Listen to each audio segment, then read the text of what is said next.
இதெல்லாம் நடக்குமோன்னு நினச்சேனே, நடந்துருச்சு அப்படின்னு காதல் மயக்கத்துல சுத்துறாரு சேரன். இன்னைக்கு எபிசோட் என்ன நடந்துச்சுன்னா, சந்தா வந்து சேரன பார்க்க சைட்டுக்கு வராங்க. வந்து சேரனுக்கு வந்து ரசகுல்லாலாம் செஞ்சு எடுத்துட்டு வந்து குடுக்குறாங்க. சேரனும் சாப்பிடுறாரு. அதுக்கப்புறம் இருட்டாயிடுச்சேம்மா, சரி நான் வா வீட்ல விடுறேன் அப்படின்னு சொல்லி சொல்றாரு. சரி சைக்கிள்ல வந்து அந்த பொண்ணு பின்னாடி உட்காராம முன்னாடி உட்காந்துட்டு ஒரு மாதிரி ரொமான்ஸா கொண்டு போறாங்க. சைக்கிள்ல போயிட்டு இருக்கும்போது, சேரனோட அத்தை பொண்ணான கார்த்திகாவும், அவங்க அத்தையும் வந்து நடந்து வந்துட்டு இருக்காங்க. நடந்து வரத போது சேரன் அந்த மாதிரி சைக்கிள்ல கூட்டு போறத பார்த்துடுறாங்க. கார்த்திகா அத பார்த்து ரொம்ப சந்தோஷப்படுறா. இவங்க 2 பேரும் கல்யாணம் பண்ணா நல்லாயிருக்கும் அப்படின்னு சொல்லி அவங்க அத்தைட்ட சொல்றா. அப்புறம் வந்து அப்புறம் சேரன் வந்து கார்த்திகாவ பார்த்து பேசுறான். அப்ப கார்த்திகா கேட்குறா, என்ன மாமா ஒரே ரொமான்ஸா அப்படின்ட்டு ஒரே மாதிரி கொண்டு போறாங்க. அதுக்கப்புறம் அந்த சைடு பார்த்தீங்கன்னா, நட்டேசனுக்கு இப்போ உடம்பு கொஞ்சம் பரவாயில்லாம வந்துட்டுருக்கு.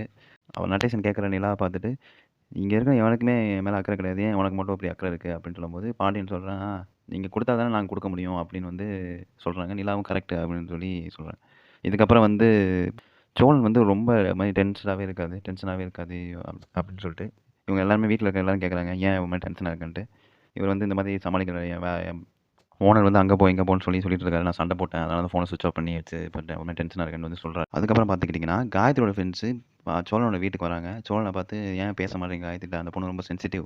லவ் பண்ணேன்னு சொல்லிட்டு இப்ப லவ் இல்லன்னு சொன்னா என்ன அர்த்தம்?" அப்படின்னு சொல்லி சொல்றாரு. அதுக்கு சோழன் வந்து, "நான் எங்கடா லவ் பண்ணேன்? நான் வந்து சும்மா தான் பேசினேன் ஃப்ரெண்ட்லியா. அந்த பொண்ணு தான் தப்பா எடுத்துக்கிச்சுன்னு" சொல்லி இது பண்றாரு. அந்த சமயத்தில பார்த்து பாண்டியனும் வந்து கேட்குறாரு. சரி ஓகே. நாங்க அந்த பொண்ணுட்ட பேசிக்கிறோம். நீங்க கிளம்பலாம்ன்னு சொல்லி அந்த ஃப்ரெண்ட்ஸ் அனுப்பிச்சு வச்சுடுறாங்க. அதுக்கப்புறம் வந்து பாண்டியன் வந்து சோழன பார்த்து சொல்றாரு, "இதெல்லாம் தேவையா? இப்ப தேவையில்லாம பிரச்சனை ஆயிடுச்சு பாரு. தேவையில்லாம நிலாவ வந்து பொசசிவ் ஆக்குறேன்னு சொல்லி, இப்ப வந்து இந்த மாரி பிரச்சனை ஆயிடுச்சு பாருன்னு" சொல்லி, "சரி ஓகே. அந்த பொண்ண போய் பார்த்து பேசிறலாம்" அப்படின்னு சொல்லி பாண்டியன் சொல்றாரு. இதுதான் இன்னைக்கு நடந்த எபிசோட். இதுக்கப்புறம் வர எபிசோடு என்ன நடக்கும் போது நம்ம அடுத்த வீடியோல பார்ப்போம். நன்றி, வணக்கம். மறக்காம சப்ஸ்கிரைப் பண்ணிருங்க.